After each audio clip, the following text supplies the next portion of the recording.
Hello everyone, আবারও নতুন একটা ভিডিও নিয়ে তোমাদের সামনে চলে আসলাম। গেছিলাম মাদের ঘরে আর সানডে, আর দেখতে কাজ কঠোর একবার ছিল। তো এদিকে মিস্ত্রিরা পিলার বসিয়ে দিয়েছে, নিচে ঢালাই হয়ে গেছে। যেহেতু জায়গাটা ছোট, তো ডান দিকে কাজ করলে বাঁ দিকের কাজ হয় না, বাঁ দিকে কাজ করলে ডান দিকের কাজ হয় না। মাটি এক সাইডে রাখছে, তো এই সাইডে পিলারগুলো এখন দিয়েছে, ঢালাই হয়ে গেছে নিচে। আর এদিকে আমি যাচ্ছিলাম, তো হাজব্যান্ড বলছে যাবে না, পরে যাবে।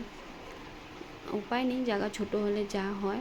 তো ওই সাইডে ট্যাঙ্কি আর বানিয়েছে, বাথরুম আর ল্যাট্রিনের। এই পাহাড়ের মতন মাটি, এত মাটি বের হলো বাপরে। তো একটা কথা আছে, ধৈর্য ধরলে সব কিছু ভালোই হয় পরে। তো এটা সত্যিই বলছি আমি। এদিকে আমার বাবার এটা পেয়ারা গাছ, ঘর হয়ে যাবে কিন্তু পেয়ারা গাছটা কাটা যাবে না। পেয়ারা এত টেস্টি পেয়ারা হয় এখানে, তো বাবা বলছিল এটা কাটা যাবে না। তো এদিকে ছেলে ওর পাপার কাছে জুলুম করছিল যে ও সুইমিং পুল যাবে। তোর পাপা বলছে সুইমিং পুল যাওয়ার কি দরকার, এখানে এত বড় বড় গাড়া আছে, জল আছে, এখানে সুইমিং কর। তো ওকে ঢুকানোর চেষ্টা করছে, ও কিছুতেই ঢুকবে না। তো ঢুকলো, এখন ঢুকে বা ও ফুর্তি, মানে জল পেয়েছে এখন ফুর্তি, ওর পাপার সাথে খেলছে জলে। জলগুলো পিলারের জল, ওখানে জল জমা ছিল গাড়াতে, ওই গাড়াতে ঢুকিয়েছে ও ফুর্তি।